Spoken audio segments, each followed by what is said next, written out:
নমস্কার। আজ রবীন্দ্র জয়ন্তী। বিশ্বকবির চরণে আমার প্রণাম জানাই। উনারই কবিতার আজকে তোমাদের শোনাচ্ছি। কবিতার নাম কৃপণ। আমি ভিক্ষা করে ফিরতেছিলেম গ্রামের পথে পথে, তুমি তখনই চলেছিলে তোমার স্বর্ণ রথে।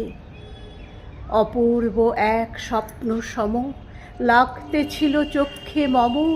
কি বিচিত্র শোভা তোমার, কি বিচিত্র সাজ। আমি মনে ভাবতেছিলেম এ কোন মহারাজ। আজ শুভক্ষণে রাত পোহালো, ভেবেছিলেম তবে আজ আমারে দ্বারে দ্বারে ফিরতে নাহি হবে। বাহির হতে নাহি হতে কাহার দেখা পেলেম পথে।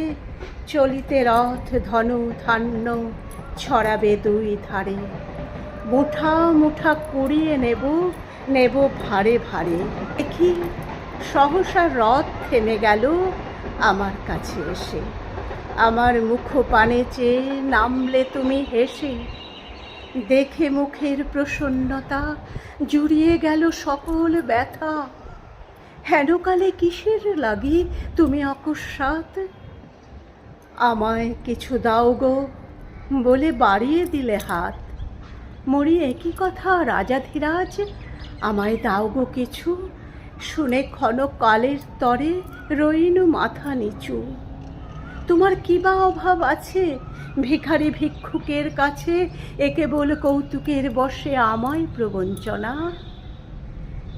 ঝুলি হতে দিলেম তুলে একটি ছোট কণা, যবে পাত্রখানি ঘরে এনে উজাড় করি। এ কি ভিক্ষা মাঝে একটি ছোট সোনার কণা দেখি। দিলেম যা রাজ ভিখারিরে স্বর্ণ হয়ে এলো ফিরে। তখন কাঁদি চোখের জলে দুটি নয়ন ভরে। তোমায় কেন দিইনি আমার সকল শূন্য করে।